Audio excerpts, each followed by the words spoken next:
CCTV footage released by the BBC today appears to show Russian soldiers shooting unarmed Ukrainian civilians in the back. So can I start by asking for your reaction to this footage, which I understand is now being investigated by Ukrainian prosecutors as a suspected war crime? President Putin and his military and his soldiers and his generals and the Russian Federation and the Russian people, and I want to underline, and the Russian people, they are all responsible for committing crimes against humanity and war crimes in Ukraine. And all this video footage that appeared on CNN, it's despicable. It's just unbelievable. And could you imagine that the same happened with not hundreds, with the thousands of Ukrainian people? Attorney General of Ukraine launched a large-scale investigation against the Russian military and Russian soldiers who committed crimes against humanity. And I believe that the entire international community and G7 members will launch similar investigations. And there are a number of investigators on the Ukrainian soil that started to support Ukrainian law enforcement agencies to investigate these crimes and to bring these. They are not culprits. They are not criminals. That's even worse. This is just barbaric people. Bring them to justice. You point the finger of blame not just at Putin, not just at the Kremlin, but at the people of Russia themselves. Absolutely. Why? Because look, here is the thing.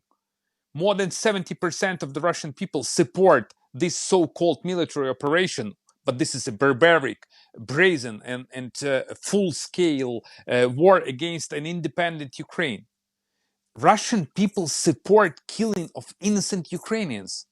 So they are to bear the brunt for these kind of atrocities committed by the Russian regime in Ukraine. The UN says 1,000 civilian bodies have been recovered in the Kiev region in recent weeks. Meanwhile, the UN Human Rights Council has voted to set up an inquiry into allegations of abuses by Russian forces in Ukraine. What's your knowledge of the scale of unlawful killings in your country? As I already told you, that Attorney General of Ukraine already launched a large-scale investigation. These kind of atrocities, this is something a kind of unbelievable scale. We are talking not about tens or hundreds. It's about thousands, tens of thousands of Ukrainian innocent people that had been killed by the Russian military. The bigger question right now is how to bring to justice Putin and those who committed these crimes.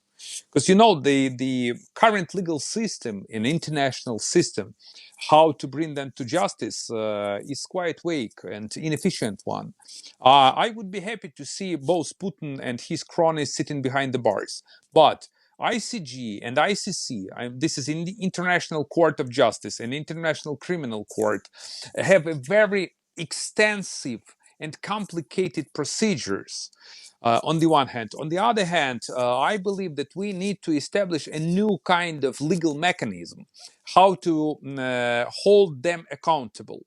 And this is the biggest task for the free world, because we are living in a completely different world.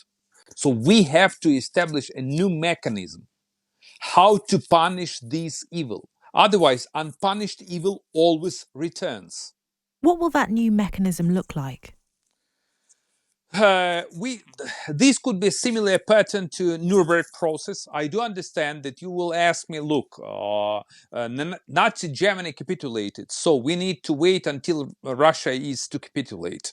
But there is something in the midst, which is if G7 member states and other countries who really support the values of the free world establish a new type of tribunal against the Russian Federation, this is the only mechanism I see right now.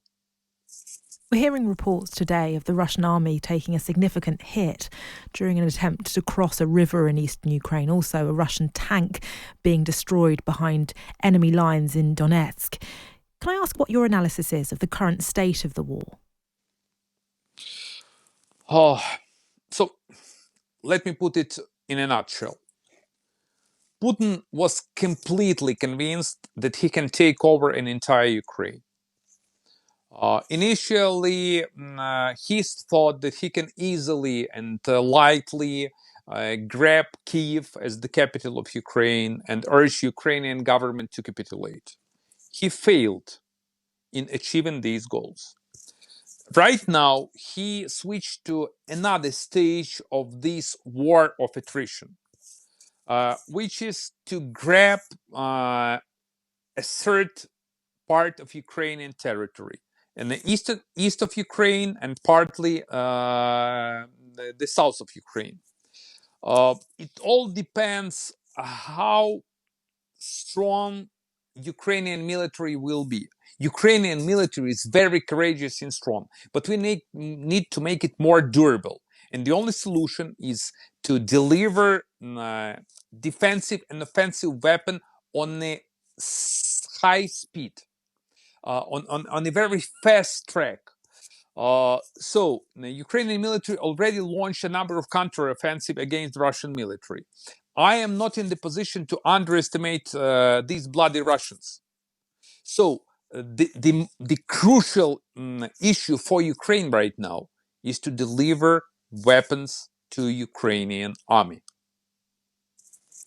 On that point, can I ask about the support you need from the international community and your thoughts on economic sanctions? Do they go far enough?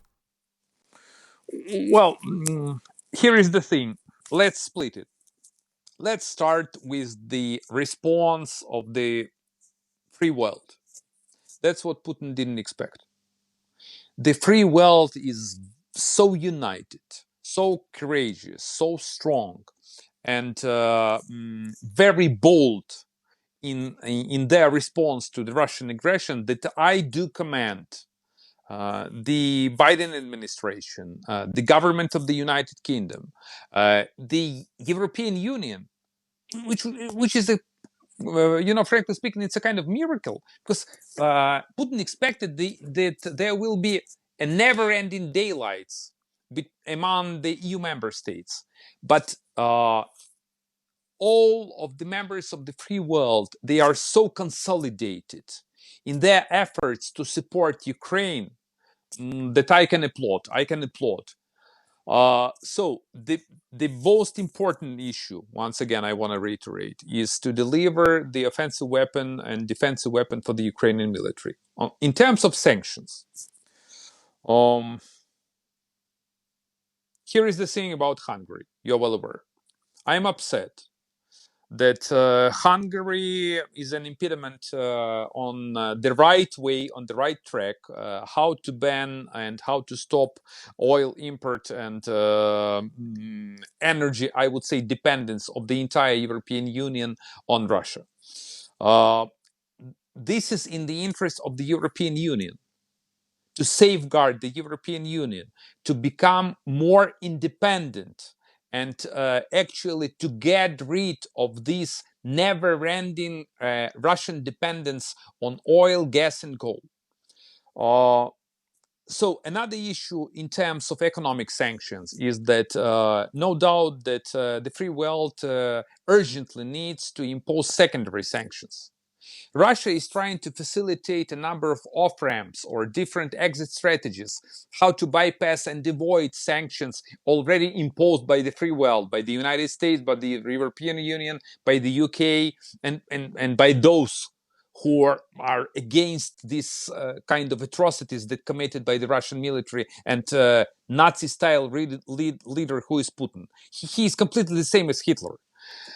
So we have to double down on our efforts both to deliver weaponry for the Ukrainian military and to ramp up sanctions against Russia, because Russia is still gaining practically every single day. They get around $1 billion through their export of energy products. $1 billion and we expected that the Russian economy will be in a dire strait. Not yet. So we need to park and to stop this war machine. With that in mind, how much longer can Ukraine sustain this war? Until we win the victory. There is no other option. Ray, I want to be very clear. Either we win or Putin will take over Ukraine. So the only option, this is an existential issue for Ukraine, and not only for Ukraine. I want to be very clear even about the British people. We, Ukrainians, are fighting for our independence. We are fighting for our homeland. We are fighting for our families. We are fighting for our future. But we are fighting for your security too. We are fighting for your homeland too. We are fighting for NATO too. Because look what is happening right now in this crazy world, as we are living in a completely different world. Your British people, they do feel the pinch, they do feel the pain from the war that Russia waged against Ukraine. Inflation, energy, unemployment, security issues. If Ukraine wins, and Ukraine will win, this will help you, I mean your citizens and your country, to stabilize situation in your homeland and to be more secure rather than you are today. You are well aware what Russia did to your country with the Salisbury, with the poisoning on your soil, with the cyber attacks, with meddling into your elections, with the spies that have been infiltrated in different areas of your country. So once again, Ukraine is fighting for its independence. Ukraine is fighting for ours. We are fighting for our sovereignty, but we are fighting for your sovereignty and your independence too. In the bleakest of situations, you sound like a confident man. More than 6 million people have now fled your country, according to the UN Refugee Agency. More than 8 million displaced within the country, according to the latest International Organization for Migration report. Can I ask about the situation in which you currently find yourself?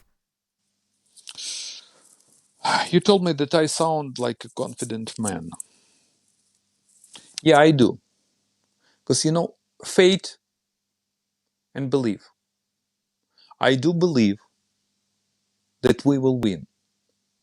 If this faith evaporates, so this is the way to nowhere. So I am confident that this is the righteous war, and I am confident that there is no other option for everyone, for Ukraine, for the UK, and for the entire world, to win this war.